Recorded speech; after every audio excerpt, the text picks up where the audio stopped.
Okay, we're going to go ahead and get started. Hi, I'm Rebecca Grossman, the CEO of the Scottsdale Area Association of Realtors, and would like to welcome all of you today for our SAAR-Endorsed Candidates Forum. And I'm going to turn it over to our wonderful president, Cindy Reddy. Welcome, everybody. We're very excited to have you here today. And as you guys know, on our panel today, we have our endorsed candidates for the Scottsdale elections. So we have our mayoral candidate, Lisa Borkowski. And then on the council, we have council member candidates, Tammy Caputi, Becca Lenig, and John Little. And just FYI, John's going to be coming on in a few minutes. He's actually on another forum this morning, and so he'll be on with us for our question session. But we're going to start this off with a little bit of an update on our voting with Maricopa County recorder. So Adrian Frances, if you would take it away, Adrian, and give us an update on the voting process this year. Thanks, Adrian. Thank you so much. And first of all, I want to thank all of your members and the folks who were kind enough to endorse me in this re-election campaign. We've had a fantastic 4 years. Big changes do not always come easy, nor do they come without a bump or two. But as you saw, every election we've gotten better and better. And that last election in August was phenomenal. Even in the face of COVID-19, we broke records and made sure that Maricopa County voters have more access than ever before. And I'd argue that right now, our voters have more access than just about any voters in the United States of America. And that's one of the reasons why we're getting calls from all over the country about our processes and what we've done here to really improve the system.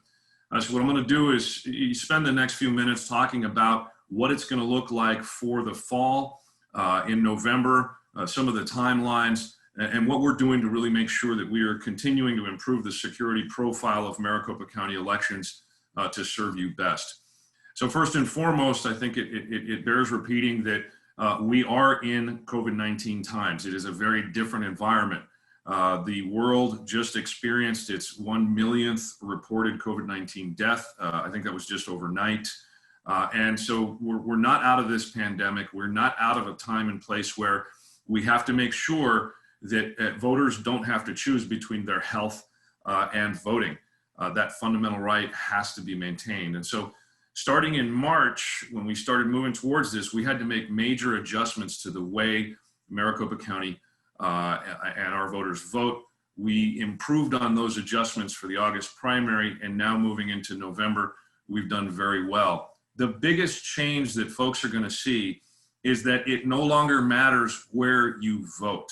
Arizona, and particularly Maricopa County, had traditionally run under a precinct-based polling place model. And what that meant was that every voter had one place to vote on election day if they were not voting by mail. Now, that's been a diminishing part of our population because more and more people have been signing up for the permanent early vote list. However, on election day proper, if you didn't vote at your polling place, federal law still required us to give you a ballot, but Arizona law required us to invalidate that ballot if you weren't at your assigned polling place. We've eliminated that, and that means we've eliminated provisional ballots pretty significantly.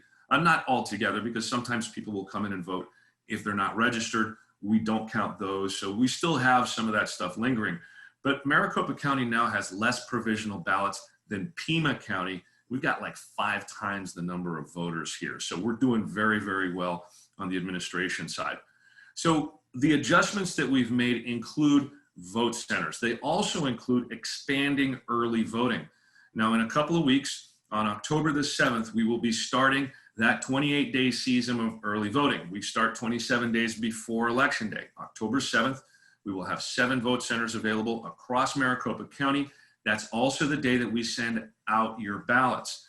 And now, importantly, we're using improved systems that we've had in the past, but we've been paying very close attention over the last several years, working directly with the United States Postal Service, the folks here locally and nationally, to make sure that our barcode technology is exactly what they ask for. We work very closely with them on messaging, on sizes of envelopes and weight of paper and things of this nature that we have to balance out, not just between what the post office can best use to quickly process those ballot envelopes on the way out and the way back, but also our tabulation equipment because under the old system, we had to have very specific paper. Under the new system, we're a little more flexible on that, but nonetheless, we have to pay attention. So these little details stacking up really are important. So let me just run to the calendar really fast. First and foremost, October the 5th, that's this coming Monday, is your last day to register to vote. So if you know folks in your offices or in your associations or anywhere in your family, if you've got an operating ID or a non-operating ID issued by the state, go to servicearizona.com. That's the best place to get your voter registration taken care of. Arizona was a pioneer in online voter registration. Otherwise, you can go to the recorder's office, maricopa.vote, and you can figure out how to get a paper form sent out to you. But like you've seen, a lot of organizations have been sending out voter registration forms to folks, even those who are already registered. There's nothing fraudulent or illegal about that. They're just 501c3s who want to make sure they catch everyone. So rest assured, if you're registered and you still got one of those, there's a very high likelihood that they didn't clean up their list before they sent it out. If you have questions about your voter registration, go to beballotready.vote. Again, the website, spell out the words beballotready.vote. Pull up your personalized voter dashboard. It'll show you your name, make sure that's correct, your party affiliation, the address where we're sending your ballot to. And you can also go to what's on my ballot, there's a button there, and see the actual ballot that we're sending you in the mail so that you can start looking at your selections, because we want you to vote early, right? So August 5th is the voter registration deadline. I'm sorry, October 5th. This year's gone by fast. October 5th is the voter registration deadline. October 7th is when we mail out ballots. They should be coming back pretty quickly. Thank you, Lee, for putting that in the chat. And then moving forward, what we're asking folks to do is make sure they understand, if you want a ballot by mail just for this election or to be on the permanent early vote list, the last day to request one of those is October 23rd. And then the last day to get your ballot back in the mail to us is October the 27th. That having been said, we're encouraging folks to mail their ballots back as soon as possible. So get your ballot, vote your ballot, send it back. Don't worry about the October surprise. The likelihood that it's going to change your mind is pretty close to zero anyway. That's what the statistics bear out. And then, of course, Election Day is November the 3rd. Now, as far as reporting is concerned, I think that's important for you all to understand, because it's part of the greater security storytelling that we have. Picture our results coming to you in 3 buckets. Bucket number 1 is filled with all of your ballots, because I know everyone on this call is going to send your ballot back very, very early. So all the early ballots that we get in enough time to take out of the, do signature verification, get them out of the envelope and tabulate them. The legislature gave us 14 days before election day to tabulate. So if you send it back to us early, on election night, that big 8 p.m. number drop will very likely include your ballot. So that's a big deal for us. And I know it's a big deal for voters. Get back to us as quickly as possible. You'll be in that first big bucket at 8 p.m. Now, beyond 8 p.m., that slow trickle of other numbers is going to be from our vote centers. We're going to have around 170. It's a dynamic situation, so we'll see how many. Those vote centers will come in like they used to as precincts, but now they're vote centers. So that's a pretty good chunk of votes that will come in. It's not a large percentage, probably the smallest percentage of the total, because not that many people are voting in person anymore, but that'll come in through the night Tuesday. So Tuesday night, bucket number 1 at 8 p.m., bucket number 2 will trickle in, and then we're left with this third bucket. What's this third bucket? Those are some of my favorite voters, because they're the procrastinators. God bless them. They wait until election day to bring us back their ballot by mail. Now we have to signature verify, process the envelopes, and tabulate. So that third bucket will be reported out on Wednesday at 5 p.m., Thursday at 5 p.m., Friday at 5 p.m. as we get those ballots out of the envelopes. Now, why is this important for you to know? Because we know that there are foreign and domestic actors who are trying to tell everybody that if we don't have a completely done election by Tuesday night, there's a problem. Well, guess what, folks? When I was running for this office in 2016, it took 12 days to find out whether or not I won my race. Having results take time means that we're doing our job right. It doesn't mean that there's fraud. It doesn't mean that there are extra issues. So let's let reasonable people kind of set the narrative here. Please don't expect everything to happen all at once. Some of the other security things that we've been doing for a long time. Number 1, only registered voters get a ballot sent to them. Number 2, only if they've asked for it. And number three, we vet every single address that comes in. We've got 2.5 million registered voters, and we're going to be close to 2 million of them on the permanent early vote list by the time we mail out all of the ballots. That's a lot of work, but it's work that we've continued to do day in and day out all the time, not just during election time.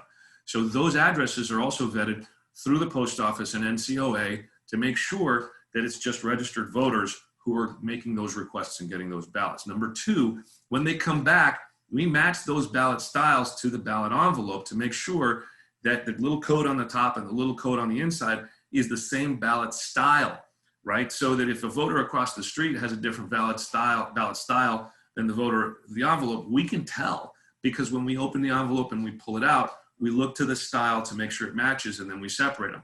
But we don't look to the selection, which is another security feature. All we do is put the unfolded ballots in a stack, we put the envelopes in a stack, get rid of the envelopes. Now we have anonymity. And when those bipartisan boards, Republicans and Democrats, open the ballot to smooth it out so that it can get tabulated, that's when we send them off for tabulation. Nobody really knows who voted for whom, and that's a good thing. And the last thing I'm going to end on before we get to questions, because I know I'm getting to time here, is this. One of the most important ways that we've improved this office is by increasing transparency and accountability. And you are part of that equation. You, as the individual voter, are a partner of ours, and we want to make sure we're accountable. So we want you to sign up for those automatic ballot notifications. You can track your ballot by texting the word JOIN, J-O-I-N, to the following 6-digit number, 628-683. Now you can also sign up for the service at beballotready.vote. But if you do that, you're going to get 5 notifications either by text or by email, and they are automatically generated by the system during the following things. A, when we prep your ballot to be sent out to you, that's already happened. B, when we mail your ballot to you, you'll get a notification automatically. C, importantly, when we receive your ballot back. So you'll know when you got that we got it back. You will be assured that we got it back. You don't have to go back and check our website over and over and over again. We'll tell you when it happened. Then we'll tell you when it was signature verified and when it got sent for tabulation. Because it's important to me, and it always has been, that we have transparency and accountability in this office for you. There's a lot of people out there that want to drag down all the bipartisan boards, all the career professionals, and everybody else for political advantage against this elected officer. The problem is they're ruining the credibility of an office that works really well and the citizens that do the actual work. And so our reelection is going to mean that we're bolstering confidence in these elections, and we're not letting that nonsense win the day. I'm Adrian Frances. I'm running for reelection as your Maricopa County Recorder, and I really, really hope to not just have the support that I've received from you, but to have your votes this November. Tell your friends and family, and I'm happy to answer just a question or two because I know I talk a lot. So let's have it. Thank you. Yeah, thank you, Adrian. That was a lot of information, and I think very helpful. And I hope that our members are able to share that with their clients and customers. So we will open up just for a couple questions because in the interest of time, we really do have to move on. But if you have a question, go ahead and unmute yourself. Give us your name and your company and ask your question. This is Isha. I'm from HomeSmart. And my question is, you sign different every time, it's not same, how that signature would be verified? That's a great question, Isha. Our signature verification system is probably one of the best in the country, and we check every single signature twice, and then the batch of 200 gets audited by a higher level member of our team who's been doing it a long time. And understand this, whenever we get voter registrations in, whenever we get modifications in, whenever we get petitions for candidates or initiatives, the same people are doing all of the signature checking on all this stuff. Our staff, who are trained by the same forensic trainers that train the FBI, they get that training.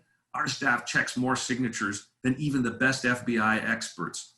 If you want to know whether or not we can track a signature and the similarities between the way that you sign things, we can do that. Moreover, we've got a tracking of every time you've got a signature with our office. So your first time you've registered to vote, every ballot that you've cast that has a signature since then, If there are other documents with your signature, we can go back and check those signatures, and we can make sure to look at the variety. I think there's 27 different features on a signature to verify that. And that is all done by human beings who are very, very well trained. So it's a great question. I'm very confident in the system. We don't use machines to do that. And we've got a very good track record of making sure that just valid signatures get accounted for. Thank you. Great question, Isha. Shay, go ahead. Thank you, Rebecca. Adrian, in reference to those procrastinator ballots, so they're mailed out a week before Election Day, but for some odd reason, you don't receive them until Wednesday, November 4th. Does that ballot count?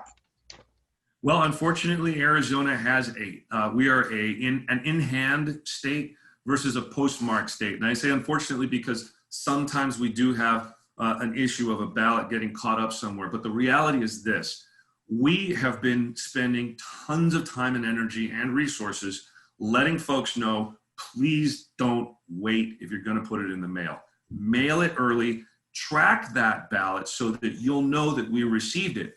And that's why we added that second layer of the ballot tracking system. So that if come Election Day, you still haven't received that text message or that email that says that we got your ballot, you can still go vote in person, and that other ballot in transit will be canceled when you check in. So you won't be double voting. There's no risk of fraud there, but we will get your vote. So this is really a partnership that we have between our office and the voters. We're communicating as well as we can. We have a system in place to help you track your ballot.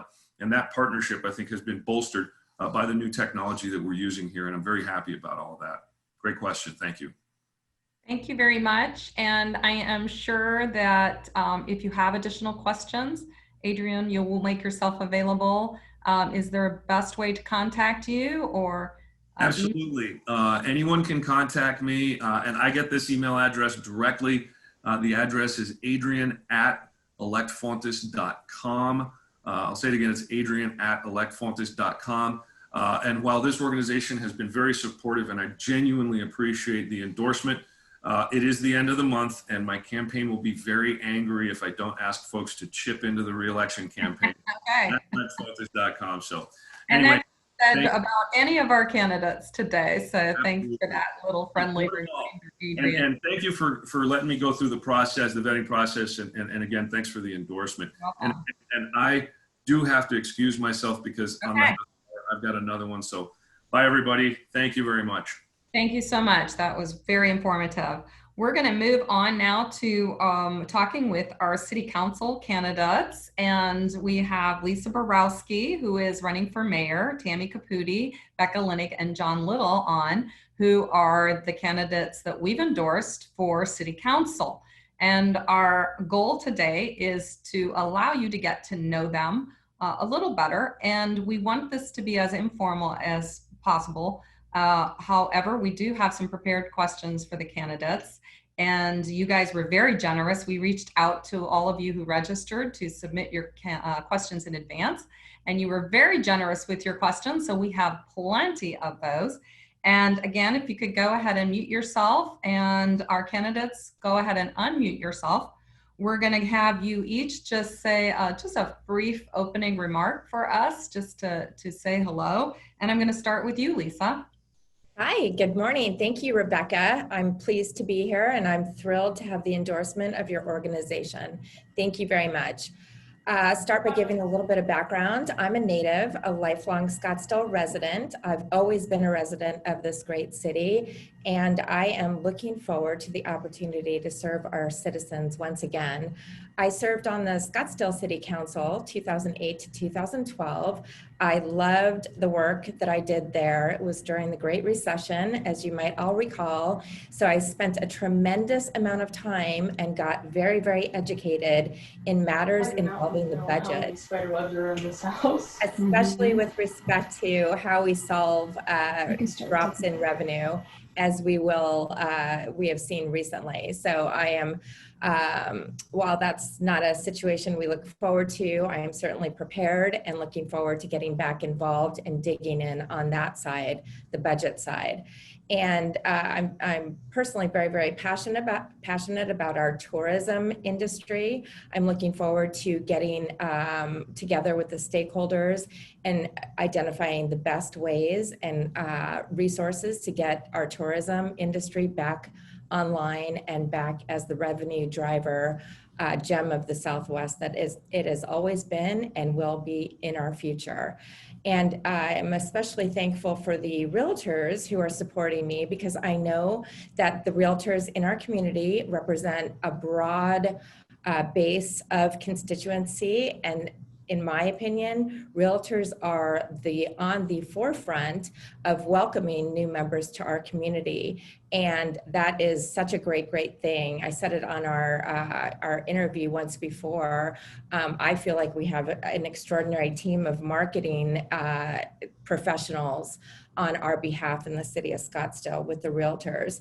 My campaign centers on transparency, accountability, and more citizen involvement, and that all of my reform agenda, which you can find on my website, standupforscottsdale.com, because I always forget to mention that. And I have some very key platform items, which I'm sure we'll get to in the questions. I displayed those and articulated those at the outset of this campaign, and I'm proud to say they remain very relevant and those remain my goals for the city in spite of everything that has happened since I got into the election. And I will stop right there and get into more about my professional background as we proceed. Thank you. Thank you, Lisa. Tammy, would you go ahead and give a brief introduction? Sure, I'll be brief. Thank you everyone for being here, and of course for the endorsement. Grateful, and I can't believe how many names I recognize as I look around the Zoom. It seems like everyone in Scottsdale is a realtor. That's so cool. So Tammy Caputi, I run my own company. I provide lighting and supplies for electricians for projects all over the valley. I've got 3 kids that are in our public schools. I'm a marathon runner, and I'm running for city council primarily to be a positive, forward-thinking voice for the city. I am here because I want Scottsdale to be better for my kids than it's been for me. My passion is for our future, livability, and the quality of place of Scottsdale. To me, that means economic vitality, diverse, resilient economy, quality development that has public benefits, and collaboration with our schools, as I said, so our kids can have a top education and find good jobs from hire to retire. I feel very strongly that we need council members who will govern with facts and open minds and integrity, who are going to create consensus and promote collaboration, and who will have the training, business skills, and creativity to help rebuild our local economy, which of course is more important now than ever. I've spent the last 20 years bringing light and power all over our state, and now I want to help shine light on Scottsdale. Looking forward to this morning. Thank you very much, Tammy. Becca, welcome. Would you go next, please? Thanks, Rebecca. I'm Becca Lenig, and I am running for Scottsdale City Council. As many of you know, I am actually out of state this week due to a death in the family. Just keep in mind, give me a little slack and maybe some love. It's awesome to see so many familiar faces and names.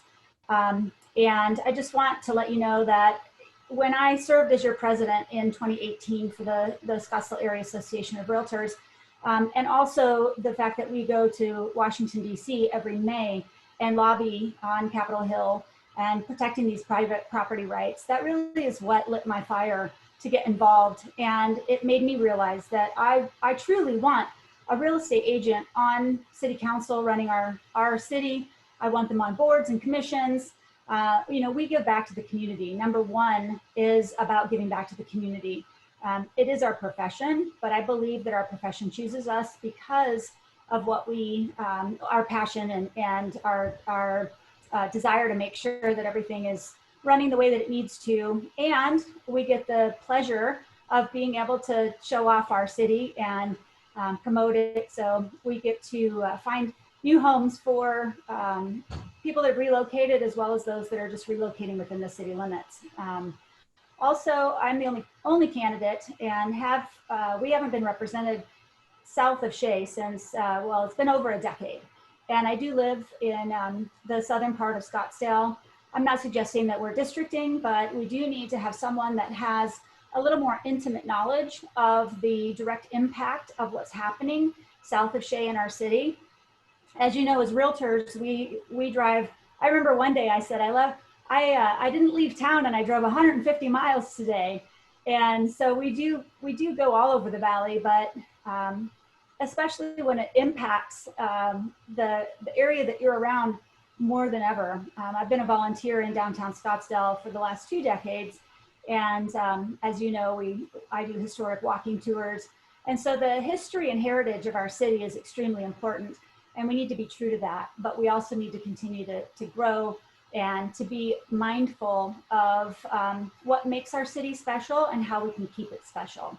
So I do ask for your support, and I know you know how to get a hold of me. So Becca Lenig with www.beccaforscottsdale.com. And thank you for this opportunity, and I so appreciate the endorsement. Thank you, Becca. And John Little, you want to give us a little introduction?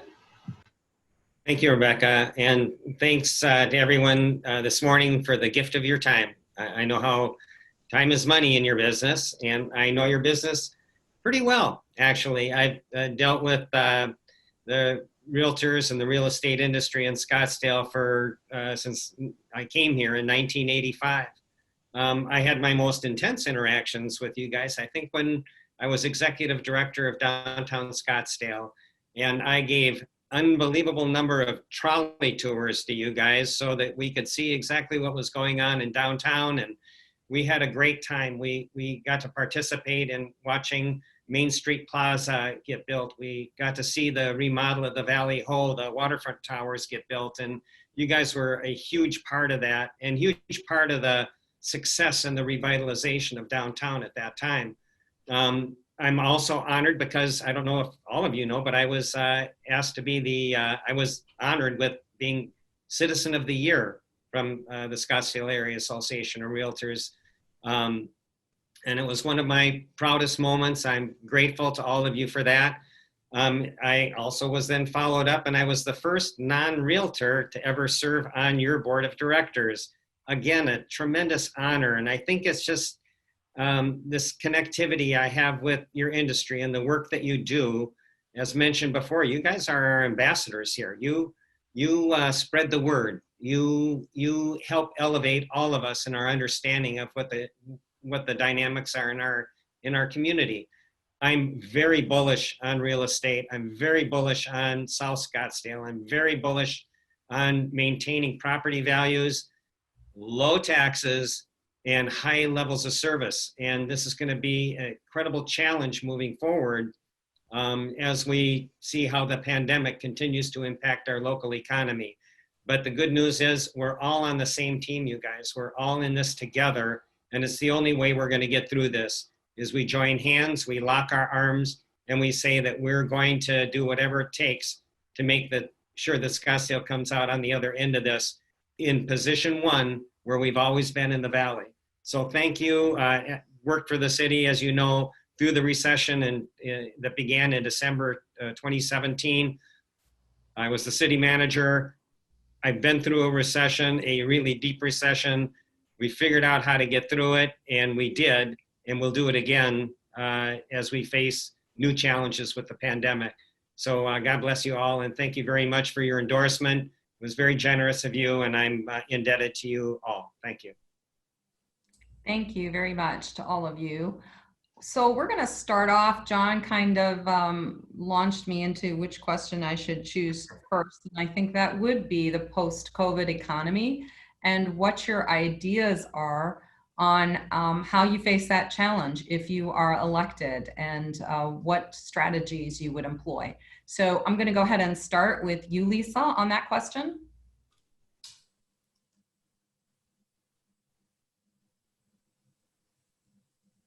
I think you're muted, Lisa. I should have a big sticker, unmute. It's a top priority, obviously, the economy. I'm proud to have been endorsed by the Arizona Free Enterprise Club, which is pro-economic growth platform with less government restriction, which really summarizes my philosophical approach to governance. And as we have seen, businesses have shut down, many have shuttered and may not reopen. I'm very optimistic about our future. The number one thing we need to do is get our businesses back up and running. As we enter into the most beautiful months of our year and the most beautiful weather across the country, I believe it is critical to allow businesses to exercise the right to use outdoor spaces. I started advocating for that back in March, late March, early April, when it was clear that things were going to be shutting down, businesses were going to be closing.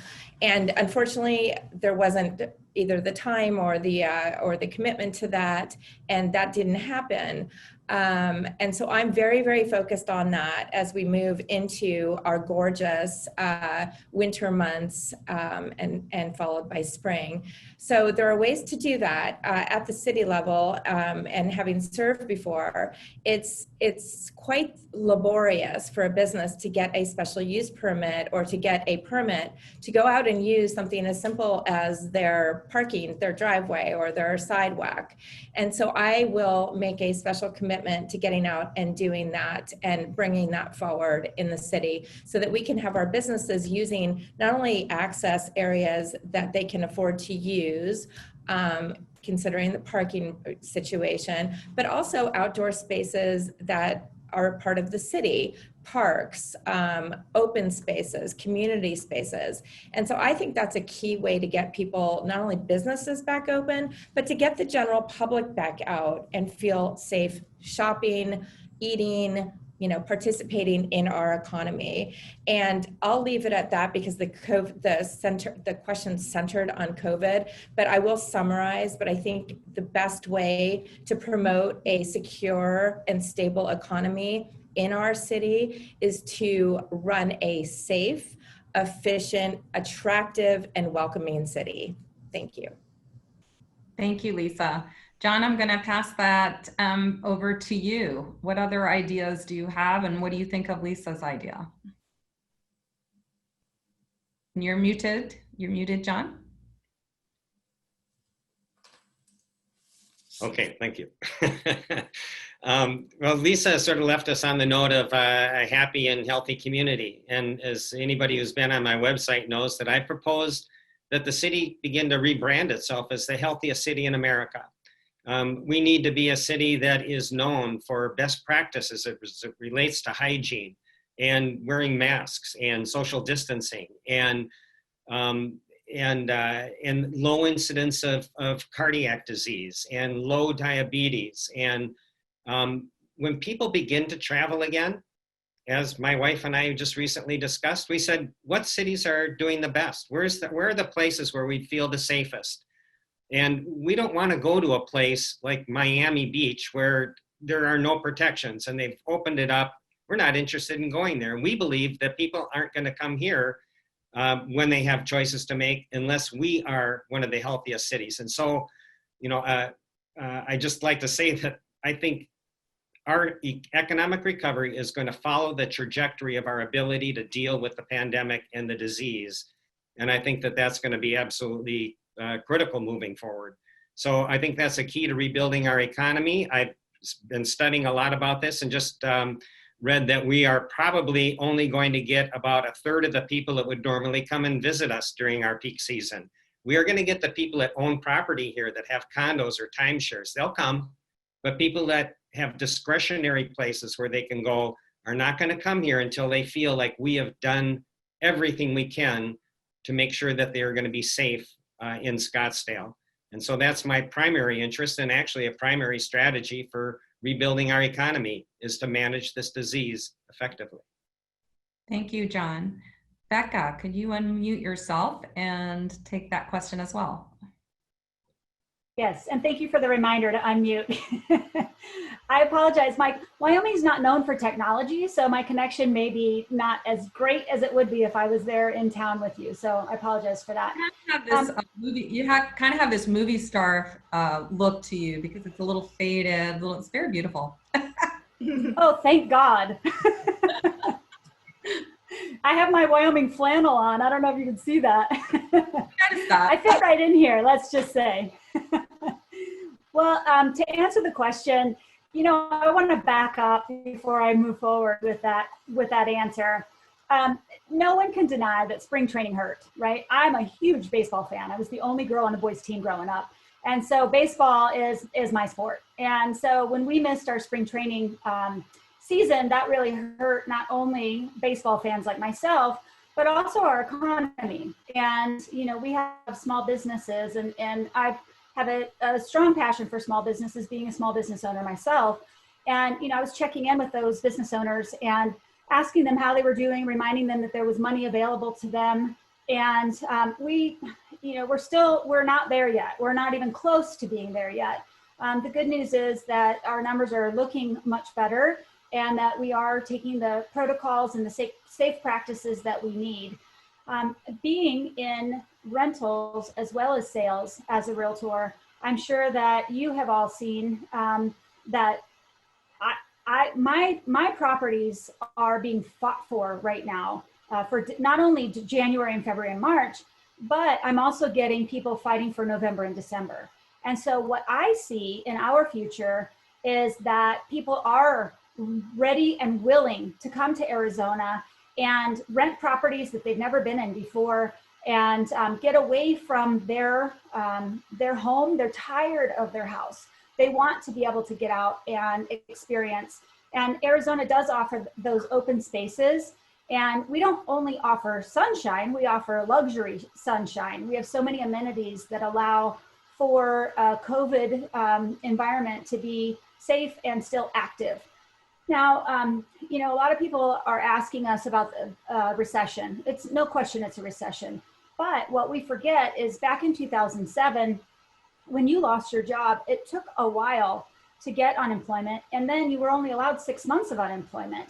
Now, back in March, if you filed for unemployment, you were able to get those benefits within 4 weeks. And since that's happened, the interest rates have gone very low. You all know that we've had a housing shortage for years. And then with money being so inexpensive, we're having a real difficult time representing buyers to get those properties and not overpay and lose benefits as buyers that they should have as a basic right to purchase property. And so I feel that our economy will recover much quicker. You know, the recession is still fresh in my mind, and I'm sure yours as well. So it does have that same feel to it, but it's a very different way that it's being handled. And not to mention, our summer it's typically a less revenue season for us. And if you get the weekly report from the Experience Scottsdale like I do, you'll see that our revenues are not that far off from where they were last summer. And a lot of Phoenicians have done a lot of staycations, which has helped our hotels. So, you know, now that the season is starting to gear up again, like I said, I see a very, very positive, bright future, especially with the people that are just clamoring to get into these properties and have their you know, deposits held. So when they get to town, the key to those doors are readily available to them. So I'm very optimistic about our future. Thank you. And Tammy. I'm a business owner that works in the construction industry. So I've been working for the last 20 years through the ups and downs of recessions. And I understand how important it is to diversify and to pivot to new opportunities. Of course, we need to be adjusting the daily issues here with COVID, and these are very important. But I think as leaders, we have an opportunity here to take a step back and look at how we want to build back better for the future, which is why people are electing us, to be visionaries, to understand that you need to step back and look at, here we are kind of at ground zero. How do we want the city to look going forward? And how do we position ourselves as we move forward so we're not quite so vulnerable next time? We've been giving this lip service since the 1970s. We need to diversify, we need to diversify, and yet we keep getting stuck in this situation where tourism crumbles and the city kind of comes to a stop. So let's take this moment to take a deep breath and really think about how we want to build back. We've already started to get into these other areas of being a place where we encourage high tech. We have our Cure Corridor with biotech. We want companies that will bring different types of jobs that aren't so at risk to recessions. I know my husband and I both do a lot of work out of the home. We weren't impacted as much. Those are the kind of jobs that are safer when we have future downturns, which of course we're going to have. We have companies that want to come to Scottsdale, and we need to be open and encouraging to these businesses. That's the other piece of the puzzle. How do we get back on track? We encourage new business in Scottsdale. We don't make it quite so difficult for people to get started. The recent example of Axon, where we had a wonderful employer who wanted to come and provide, I think it was I can't remember, 1,500 high-paying jobs, and the pushback was immediate from some of the other council candidates. No, we don't want that company for whatever reason. The default position was kind of no. How about if we keep our minds open to new opportunities and places where we can provide for the citizens going forward? That's how we get back up and running, and that's how we stay up and running for the future. As I said in my opening, I'm all about the future. I think it's really important to maintain a long view. Thank you to all of you for that answers to those question. So just a reminder that we have a lot of questions, and if you could try to keep your answers short. Those were great, by the way. I'm not referring to just that past question, but I do have a number of questions that came in. And as you know, negative ads are just all over the place right now. We've seen videos attacking some of you. We've seen some incredibly cruel, I think, and mean posts on Facebook. So you've all been dealing with that, and kudos to you for staying strong and keep on messaging. But we did have questions come to us for each candidate that are the tough questions that you've had to combat. So I've selected one for each candidate, and I just answer as best you can. And I'm going to start with you, Lisa, because you are familiar with the fact that your challenger has continuously brought up your attendance record when you sat on city council. So we'd love to give you an opportunity to address that. And you're muted, Lisa. Thank you so much. I'll start by saying I first heard this early in my campaign, and I wasn't sure where it originated from. I thought it was such nonsense that I just, I said, I guess that's when you can't find anything about me that's negative. You talk about that I was absent on the council, which of course is untrue. And so true to form, I let the negative people stay behind and in the wake and focus on the positive and the goals ahead. And so I ignored that early in the campaign, and really I've ignored it throughout the campaign because it is such nonsense. However, before the August 4th vote, I decided, well, it's coming up frequently and people that support me are asking me about it. So in fairness, what is important to the voters and especially my supporters is very important to me. So I called the city clerk and I said, do you remember me being absent? I mean, I couldn't even remember if I was ever absent one time. And I would have guessed a maximum of 3 times over 4 years. And we had a lot of meetings. So I called the city clerk. She said, no, I don't remember you being absent. I said, well, can you send me a summary and, let me know how many absences I had? And she said, I cannot do that. You have to go through every agenda item that ever was produced as the result of meetings, every single meeting over 4 years. I thought, well, that's not anything I have time for. And I know exactly what happened. And she's confirmed she doesn't recall me being absent. One thing that did come up during that discussion is I was the only council member in 4 years that didn't leave on a city-sponsored, well, I shouldn't say the only one, but this is my recollection. She didn't confirm this. The only one that didn't leave on a city-sponsored trip leave my post. And there were many examples of that, taking nothing away from the council members because they were doing city work.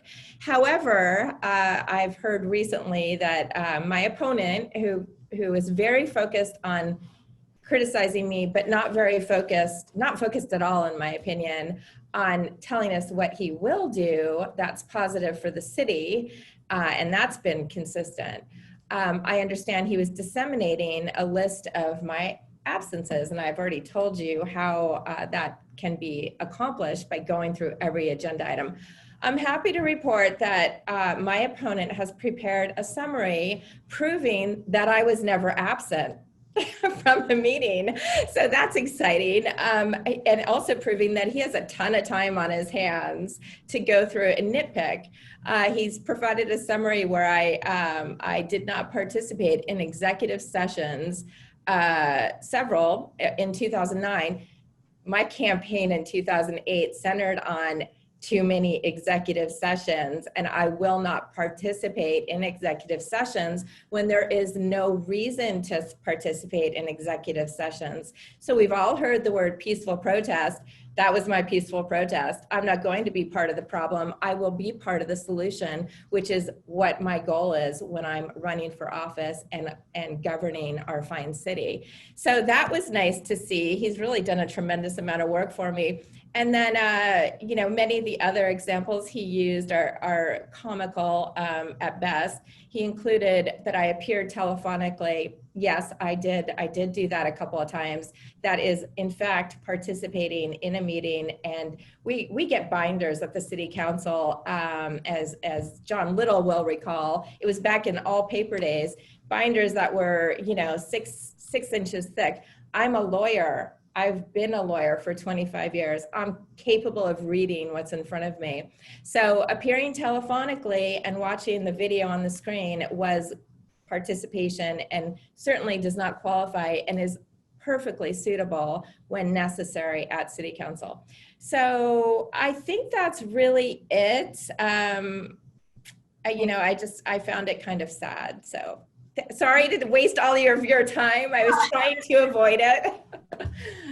No, and I can appreciate your wanting to ignore it for so long. And oh, very much, yes. Sometimes we realize that it's just going to keep coming back. So we appreciate the answer. Becca, I'm going to go to you next. The challenge that we've been given on you is that you will be a supporter of just all no holds barred on short-term rentals.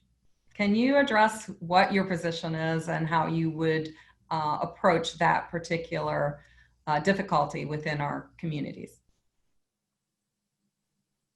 Yes, thank you. So I do short-term rentals, but my version of short-term rentals is from 30 days and on. So someone could rent from me for a 30-day period.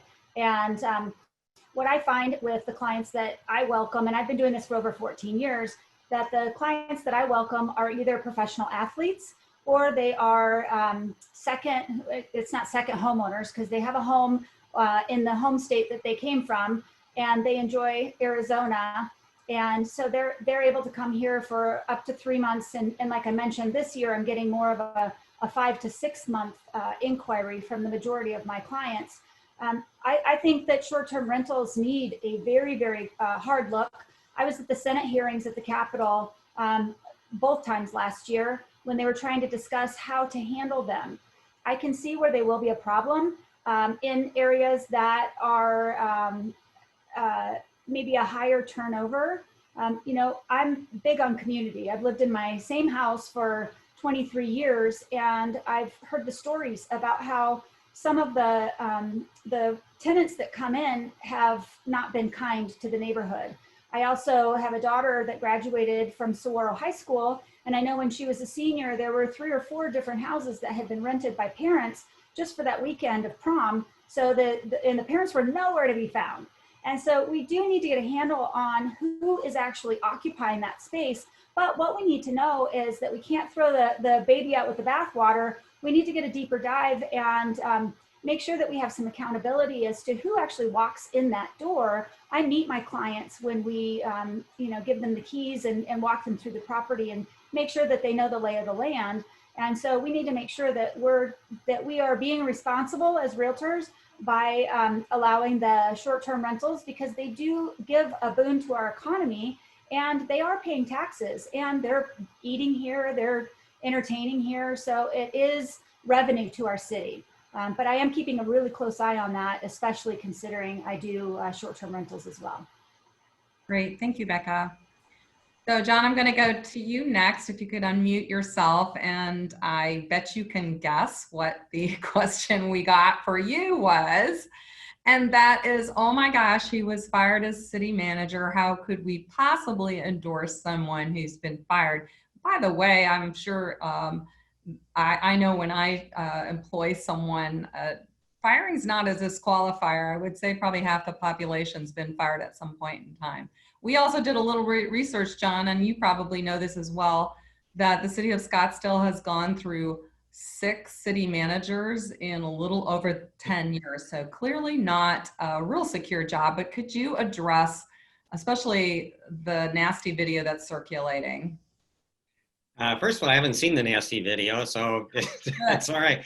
But I would like to complain about somebody's going around on my signs and drawing mustaches on my signs, and I feel very bad about that. I find that very offensive. Most of the time it's dark magic marker, which does make me look younger. So actually, when my contract was terminated at the city, it was one of the proudest moments of my life. I got to tell you, I was there to protect the city charter. Simple, plain and simple. The city council majority, 4 people agreed and 3 people didn't agree that we were going to make a city treasurer a chief financial officer. Well, I already had a chief financial officer. That's a personnel action. The city council was telling me to get rid of a chief financial officer, and they wanted to have their own chief financial officer, which was not included in the city charter. And so I had taken an oath to uphold the city charter. I told the city council ahead of time, thank you, Lisa, for bringing up executive sessions, but the city council wanted to go into executive session so that they could terminate my contract. I wrote to the city clerk, it's all part of the record, and said, no, you're not going to do that in secret. You're going to come out in public, 250 people in the city hall, probably 99.9% of them, and they're supporting me. And you're going to fire me. If you're going to fire me, you're going to fire me in public. So they asked me to hire a treasurer who was going to be chief financial officer. I said, your city attorney said that this is not consistent with the charter. I hired my own attorney who sent a letter to the mayor and said that it wasn't consistent with the charter. And so when they asked me to do it, I said, no, I'm not going to. And I had told my wife before the meeting, this is going to cost me my job. And she said, you stand on your concrete little platform and you tell them that, and you're okay with me. And so we had great solidarity in our family that I was doing the right thing. We have a great history in Scottsdale of people who, on principle, buck the system, from Carolyn Allen, Senator Carolyn Allen, to Jim Bruner, who lost his job at the county board for standing on principle. I did the same thing. The proof was in the pudding. A year later, the city council had to put a charter amendment before voters to change what they already did. And so if there was any kind of vindication, I think that was it. It was an admission on the part of the city council that what they did in the beginning was wrong. What they asked me to do was wrong. And once again, I feel terrific that I made the right decision because I have my integrity in place. Thank you. Thank you, John. And Tammy, you're, the question that we got in regards to you was that you're all about the business owners and that's all you're going to care about, and that there's going to be a problem with you serving on city council because of you being a small business owner. That's cute. I know. Terrible. It's a terrible one. Usually it's you're in the pocket of developers. So I'm really proud of my wide and deep community support. Of course, I'm a business owner. As I introduced myself, I'm also a mom. I'm active in my faith community. I'm active in the education community. I'm an athlete. There's practically no area in which I'm not active. I've had donations from almost 350 people in this community, and it's been from every possible occupation or retired or industry, all demographics, all geographic areas. Again, wide and deep community support of which I'm very excited. One of the reasons I think this makes me such a strong candidate, that I have a great relationship with not just families of young children, but the business community, who are very important for, as I mentioned, moving our city forward. We seem to have this idea lately that in order to be resident friendly, you need to be, I don't know, unemployed, not on good terms with the business community. And my feeling, especially from having served on the Development Review Board for 3 years, is if you don't have relationships with all parts of our community, how will you get the best deals for the community? So in order to bring everyone to the table and get the best outcome for everyone, for residents, for businesses, for investors in our community, for families with young children, you have to actually have relationships across all those levels. If you're alienating a certain sector of the community, you're certainly not going to get the best deals for everyone. So again, as a 20+ year resident and mom of 3 young children in our public schools, and also a person who works in the city and employs people in our city, I sort of have a finger in almost every sector of what matters to the future of our community. And again, super proud of the wide, deep, cross-sector support that I bring to the table. Thank you. Thank you, Tammy. So if everyone's willing, we did start a little bit late. I'd like to go till at least 5 after, if our candidates are okay with that, and then we'll have closing statements. So we'll have a couple questions that we can ask until that time. So I have to ask this question because it's so important to our realtors whose code of ethics states that they cannot discriminate based on the federal and state law protected classes. But in addition to that, the LGBT community is included in our code of ethics. So the current environment that a realtor must work under in Scottsdale is that the seller can discriminate, but they as a realtor cannot. And you're familiar with the fact that Scottsdale has looked at a non-discrimination ordinance on several occasions. As a candidate, how will you address this issue and help resolve that disparity as other communities have done? And I'm going to start with you, Tammy. We need a non-discrimination ordinance like day one. I think I heard John say that earlier on maybe this call or another one, but I mean, to me, that's a no-brainer. It's long overdue. We're a golden rule city, and that has to be in effect, not just in words, but in deeds. We need to be open to everyone. We need to be a welcoming community. It's good for business, it's good for our tourist industry, and it's just good for us as a city. So I mean, I can't believe it's 2020 and we don't have a non-discrimination ordinance in the city of Scottsdale. It's unacceptable to me. If I could do nothing else on the city council other than pass that darn non-discrimination ordinance, that would be my day one task. Thanks. So I'm 100% in on that. Thank you. Thank you, Tammy. Becca? And if you could unmute, yes, thank you. Thank you. So as a realtor, it's synonymous for me. I mean, this is a code of ethics that I live by, and it's one that not only because of my profession, but also because of the way that I feel about just equality and, you know, people are people, and we need to be kind to one another and respect one another. I do feel that we need to put something on the books, and I too am a little shocked, appalled, but then again, you know, things don't surprise me anymore. So we do need to have something in writing that just simply spells it out. But again, that is my day-to-day living. That is just the essence of who I am and the code that I live by. Thank you, Becca. John? So I can't believe we're still talking about this. It's actually, it's really unfortunate. You know, I was 14 years old when Congress passed the Civil Rights Act in 1964. I was supposed to fix things. It didn't. We had race riots in 1968 and the same kind of thing that we are seeing today. It's disappointing to me that we haven't made progress. It's disappointing to me that there's still systemic discrimination in the form of laws and equal opportunity. We got to get over this, everybody. You know, regardless of how you feel politically, civil rights and human rights is not a political issue. It's a human rights issue. So let's get on with the business of being, as Tammy said, a golden rule city. Let's be who we say we are. If I have to go to one more Martin Luther King breakfast and see all the smiling, fresh scrubbed faces there coming out once a year to celebrate our diversity, and then we go back in and we can't even pass an anti-discrimination ordinance, shame on us. Thank you, John. Lisa. Thank you. I'm a zero tolerance when it comes to any discriminatory activity or even sentiment expression, and will follow through on those principles and convictions as your mayor. Taking nothing away from the other candidates, they've really oversimplified this question with their answers, and their answers are completely overly simplified. So I'm not sure where John Little has been engaging, but I don't see our city as systemically racist or systemically discriminatory. I completely disagree with that.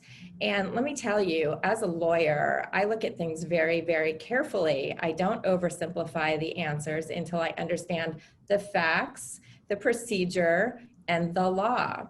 So recently, you might, and having said that, I think, Rebecca, what you're getting at is only with respect to sexual preference. And the other examples are protected classes under federal law. So these issues become protected under federal law, and that is the appropriate place for them. And there are lots of reasons for that, which will take a long time, much longer than 5 minutes to express and explain. So recently we had a Supreme Court case on this topic in the employment setting. Hopefully you all know about that. The Supreme Court did find in favor of protecting decisions in the employment sector based on sex. That's a quote from the case.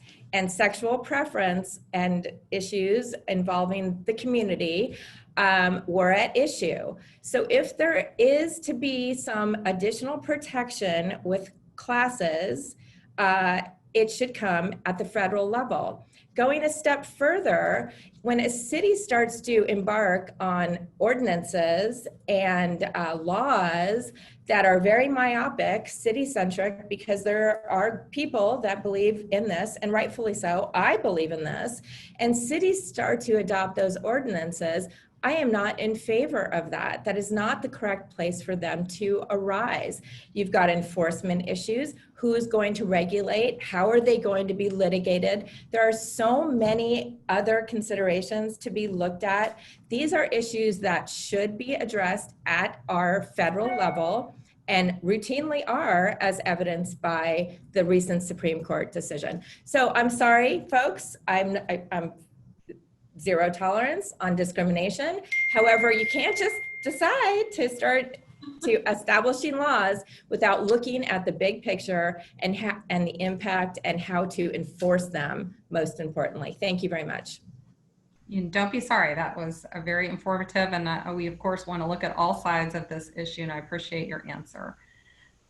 I am going to wrap this up with closing remarks, statements from the candidates. So we're going to go ahead and start with you, Tammy.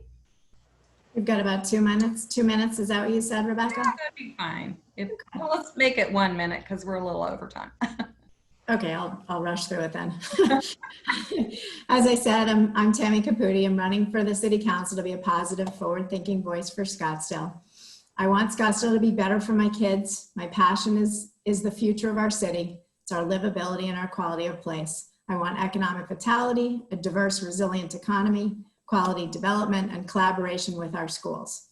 We need council members who are going to govern with facts, open minds, and integrity, who will create consensus and promote collaboration, and have the training, business skills, and creativity to help rebuild the economy. We have an opportunity to build back better for everyone.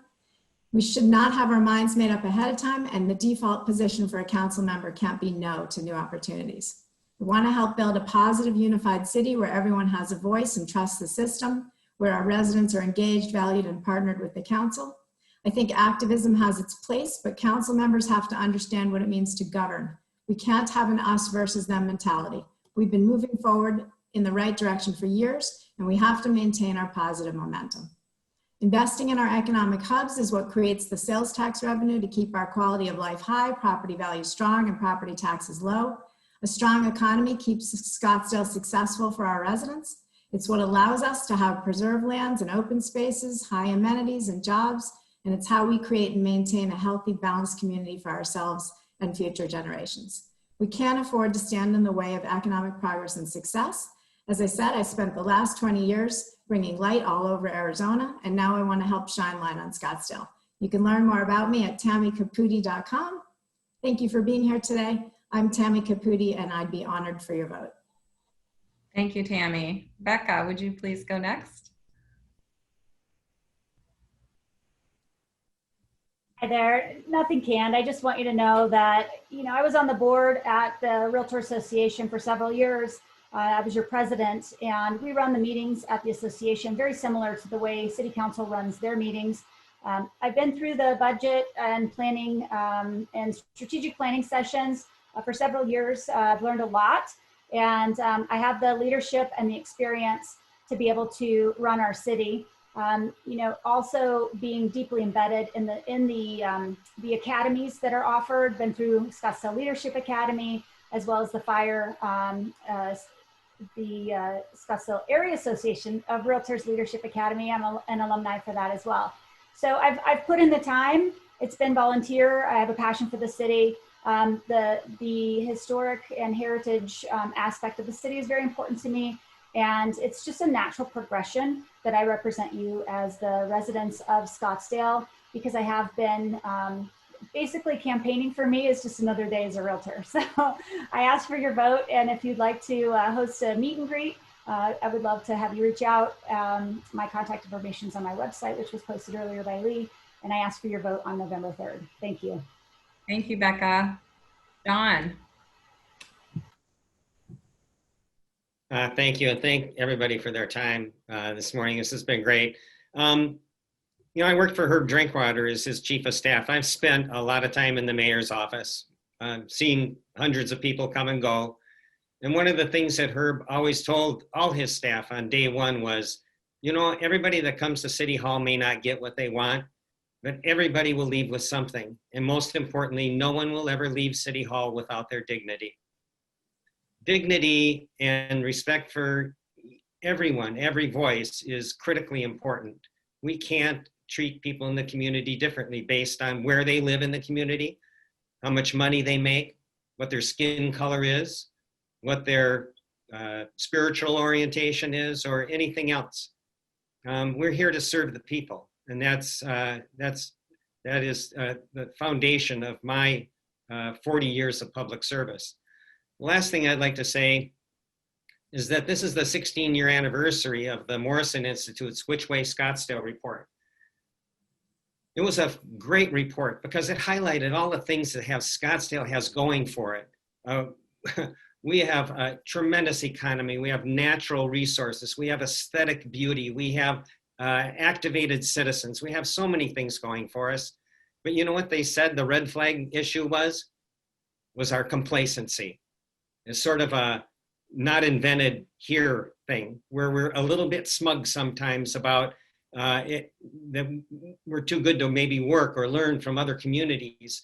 We still haven't had any debate or discussion in this entire council mayor conversation about regional cooperation and how we work with our regional partners. What is our future with the Salt River community? It's not part of our conversation. I wonder why. I don't know. But I do know that it is our Achilles heel. And if we forget to work with our partners, if we forget to give everyone a voice, if we forget the essential right that everyone has to maintain their own dignity, we won't be the Scottsdale that we want to be. So I long for a higher ideal where all voices are valued, all voices are heard. We're working with our neighbors, and everyone in this city has an important voice. And as your city council member, I promise you that I will listen, and not only listen, but act. If you're interested in my campaign, all you have to do is Google John Little and you'll find me, okay? Look forward to working with all of you. God bless you.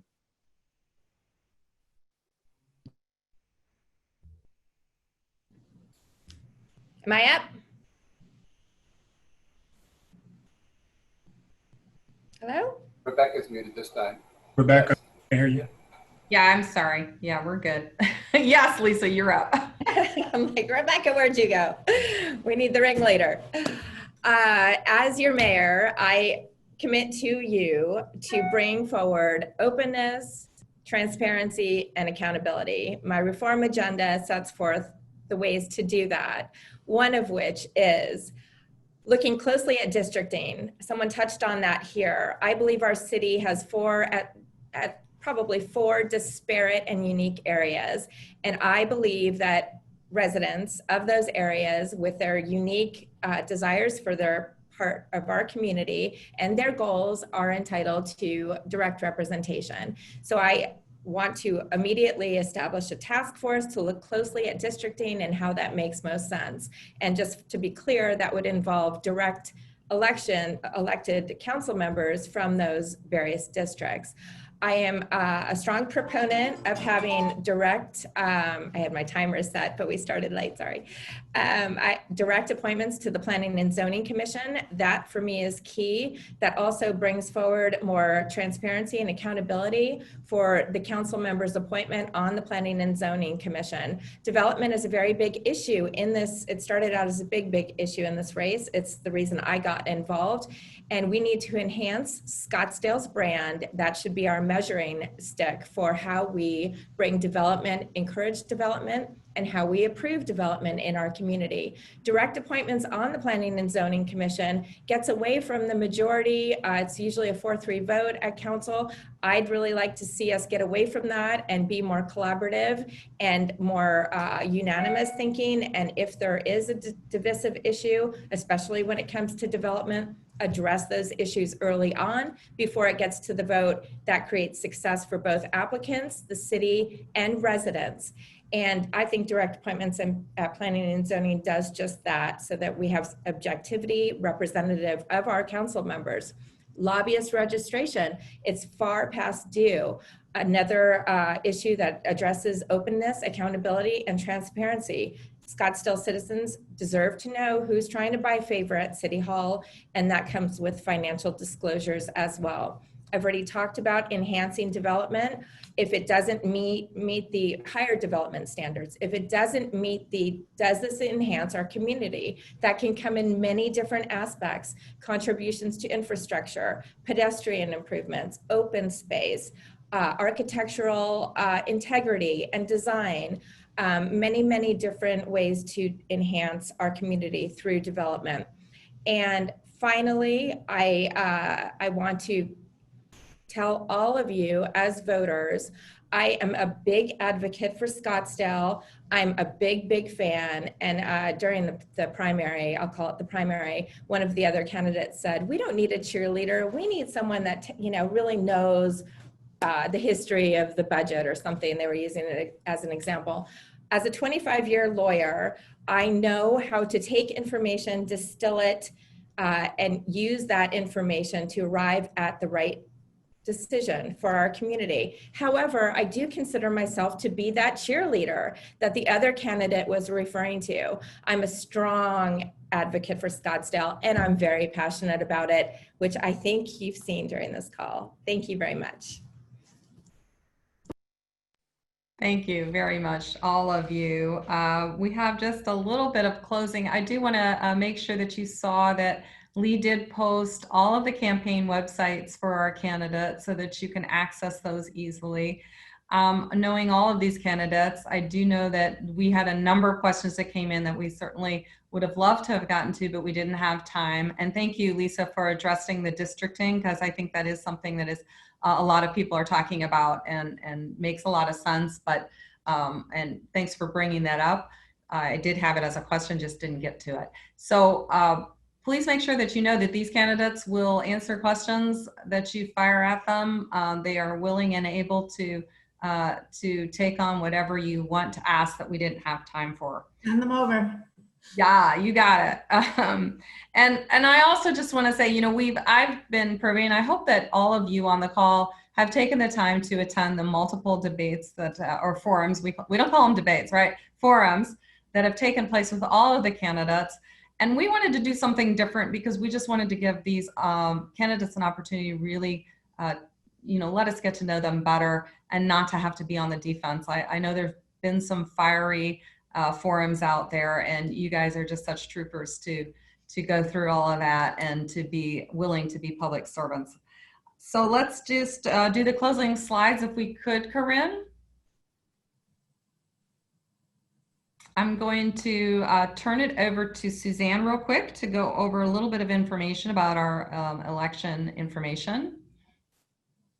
Yes, so I'm Suzanne Brown. I'm the Director of Community and Government Affairs for SAAR. And I just wanted to draw your attention on the screen. We have displayed where you can find more information from us at our website under, if you go in under membership, you click on advocacy, and then you can, under advocacy, our realtor endorsements is you can go down there and find all of our realtor endorsements, not only from our local association, but from the Joint Regional Candidate Review Committee that we participate in as well during the election cycles. And this is where you can find all of the county endorsed candidates that we selected. And the state association. And the state association as well. You can also find the information about our entire process that is pretty extensive, and drill down on some of those areas that you might have questions on how we come about the endorsement for the candidates that we have chosen. In addition, if you want to follow up on some more information, which Adrian did cover, is you can find that for what's going on with elections at the recorder.maricopa.gov/elections. They have all the information available there, from your voter dashboard to a calendar to what is on your ballot. Please take that out and stay on top of where you're at with elections, and be sure to get out and vote. Last reminder is October 5th is the last date for you to register to vote. October 7th is when voting their ballots will be going out, and you should start receiving those. October 23rd is the last day to request a ballot by mail. October 28th, last day to mail in your ballot. I know we're hearing some people say you might want to get in there before that. Please do so. Don't wait to the last minute. And then, of course, November 3rd is election day. So if you haven't voted by then, please do so. I think that, the other thing to remind everybody about is on the Maricopa website, you can also find polling information. And we want to remind everybody that SAAR is a polling station. Once again, we have been in the past. We are going to be a polling station again as well this year. So if you want to come and vote in person, you may do so at the association. I think that's it for me. Rebecca, back to you. Okay, thank you. And I'm going to let Cindy close it off with these few announcements, Cindy, and I'm going to say goodbye, and I'll let Cindy close us out. Okay. So you guys, thanks so much again for being here today. We've got some really fun things coming up on the SAAR calendar, and you can find that on our website as well. But October 8th is our next virtual member happy hour. And we have the Chief of Police from the Daisy Mountain Fire Department there, and he is fascinating. We had him there for our commercial event last week, and he's excellent. So mark the 8th. It's, we do a fast event. It's 4:30 to 5, but it's well worth your time, and we have a lot of fun with it as well. And then also a reminder that the voting for the 2021 Scottsdale Association Board of Directors members is October 1st through the 14th. There's a few of our candidates on with us today. If you guys want to wave, we don't have time to introduce, but just know that's coming up. Get to know the candidates. Their bios and videos are on our website, and the voting is from the 1st to the 14th. And then we're going global with our trade mission, October 26th to 30th with the Canadian Association. And we're also going to be doing the Certified International Designation class during that time. So that's October 26th to 30th. And that starts at 8:30 in the morning. So get involved with what's going on at the association. Stay in touch on your calendar online and register. And again, thank you all for being here, and thanks for the candidates being here and sharing your thoughts with all of us. We appreciate it. And I wish you guys all a great day. Go out and sell some real estate. Good luck, everyone. Thank you.